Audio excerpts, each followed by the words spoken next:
What's going on, guys? Super Insane 18 here, and we are here with Austin. You have seen him on the channel before. He just took first place at the Las Vegas Regional in a room full of Tearlament. What did you play?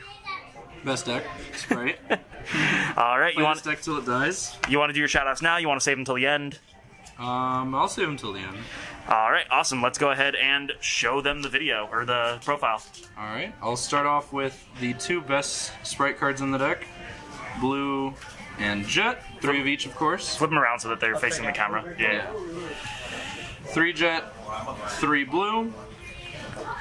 Both cards are insane and very dependent on when to use them.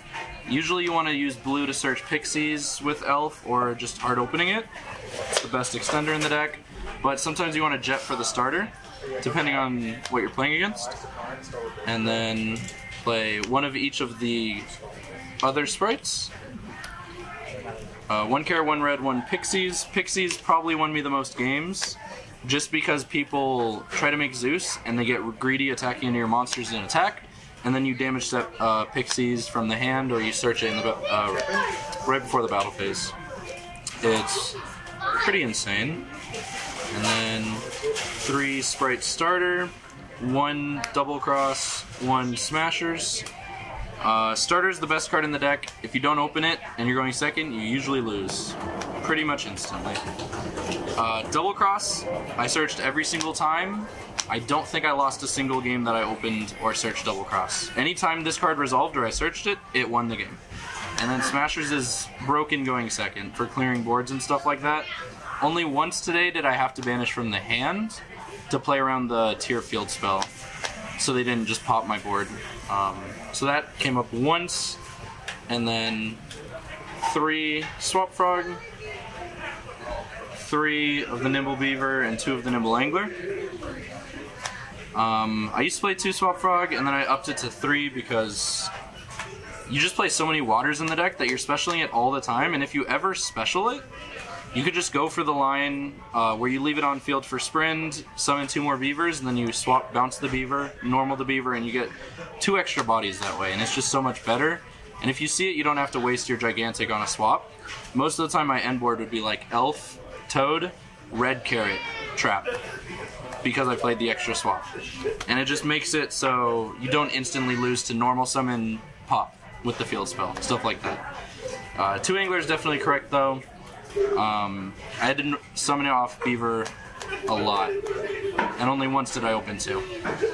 And then the proper Bystial ratio: 3 Druis Worm, 2 Magnamut, and 1 Serenir. I have 3 of all of them, but I like playing 3 and 2 because any more than this I feel like is too much. If you play against Flu or any like rogue deck or even the mirror, you don't really want to see them. They are good in the mirror, but they're best against tier. And Druis Worm breaks boards better than anything the second it hits the field. And when they mill 10, if you mill a Magnamut, they probably won the game right there from the dark. Just being able to dark it back is so insane. And if your only dark engrave is a Druis Worm, they're not going to dark it because you'd get the free advantage off the send. So that's the ratio for that. Then 3 Prosperity. It just digs into the deck so well that every time I saw this, like, it really changes your turn. I usually shotgun it at the start, depending on the hand, because going second you dig for going for sideboarded cards and you instantly win off like D-Barrier or stuff like that. Going first, it just helps secure your board with like a red or a starter or something. Pretty good, especially because I don't play the Hyperia or the Cap Shell to conflict with it. And then the hand traps were 3 Ash Blossom, 3 Skullmeister, and 3 Imperm. Probably the best one was Imperm, and then Ash then Meister, but I only saw Meister 1 or 2 games today out of all 8 rounds, so like, I don't know. But every time I did see Meister, it was insane. It's really good when they Happiness on your turn, and then you could Meister off of the mill 3 and just stop them from playing on your turn immediately. Ash kind of does the same thing, but I'll always save the Ash for the Sharon. I don't save it for the Happiness at all. It's just way more safe that way, and I had a bunch of people pass the second you Ash the Sharon. And then Imperm for the Kikalis, of course. And is that 40 in the main? Yeah. I'll never go above 40 ever. Alright. It's just incorrect. Alright, go ahead and show them your extra. Alright. And then for the extra, we have... Starting off with the links, I play only 2 elf. I used to play 3, and then I feel like the second that Spright came out, you just don't need the 3rd as much. Because usually you use the 3rd elf to like help make your gigantic big, or for the grind game or stuff like that. But when you're setting up a board as oppressive as Spright, you don't usually go into the grind game very much. And if you do, you always have the second one, because you're not making 2 in the same turn anymore. You usually have Spright for that, or I'll use the Dark to make it big as well.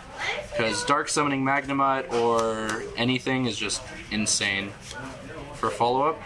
And then I also played, for the link too, is 1 IP. And then Goddess and Unicorn for the IP.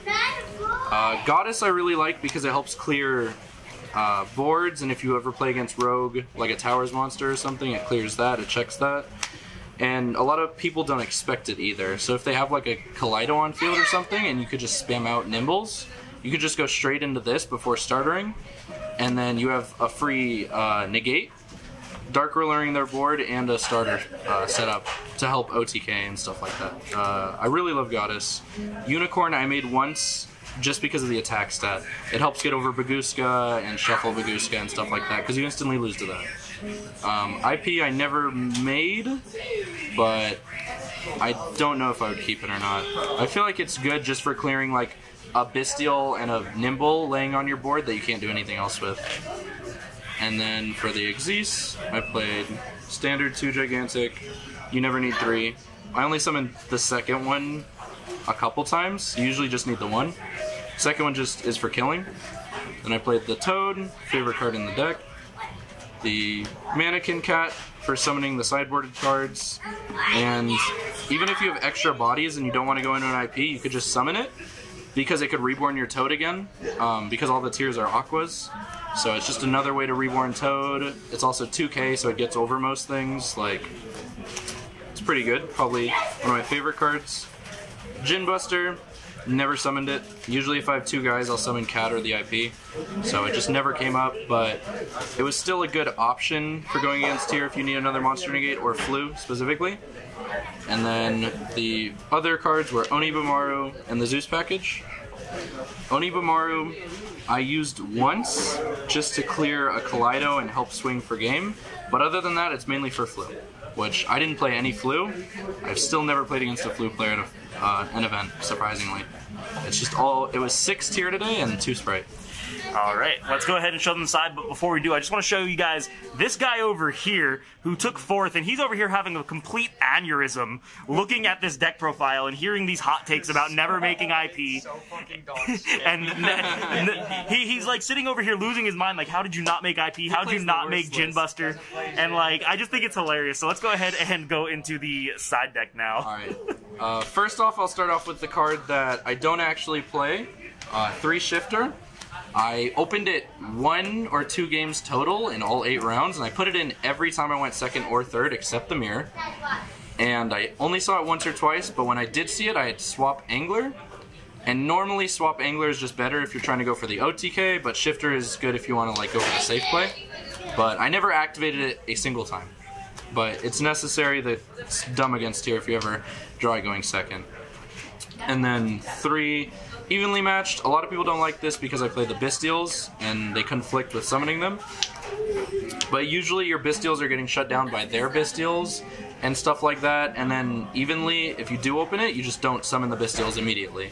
You clear the board with evenly, force the crime, stuff like that, and then make a huge tempo swing with summoning the Druid Worms in main phase 2 and then linking them off.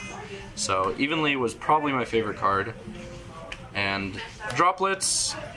Droplets was insane specifically for the mirror, because the Spright board is so insane that like there's really no way to beat it unless you open Droplets or hand trap them properly if they don't open enough gas. Like, you need Droplets or Dark Ruler or something, and I opted for Droplets so they can't respond, and every now and then I could use it going first if I want to play the mirror, because I have too many dead cards going first in the mirror.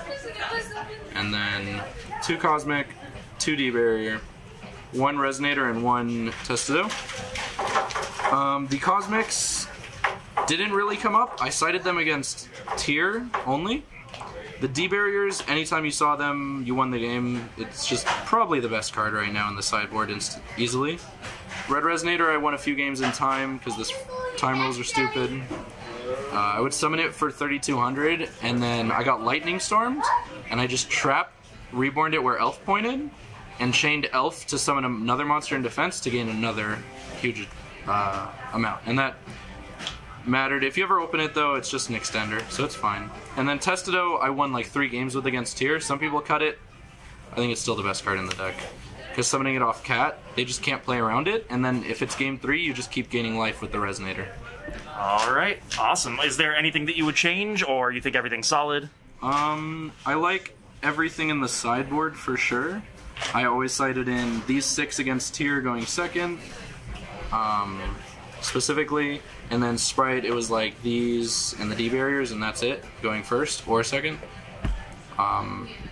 But I think the only thing I would change is the extra deck. I don't know if I need the Djinn, but the only thing I could play other than that would be Cat Shark. But Cat Shark only came up once today. In the very last round, where I couldn't kill my opponent, I only did 7k. And then he was able to play for a little.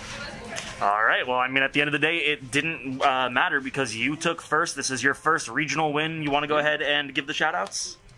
Yeah. My first shout-out will be to everyone at the People's Card Shop. It's the only locals in Vegas, sadly, but it's still the best one. Shout-outs to Brian for hosting it. He's a really cool guy, helps support the community and whatnot. And we appreciate him. And then other than that, shout-outs to my friends, Nick at home, and then we have... that's Nick at home. And then we have Brendan over here. Of course, congrats to him for getting 4th.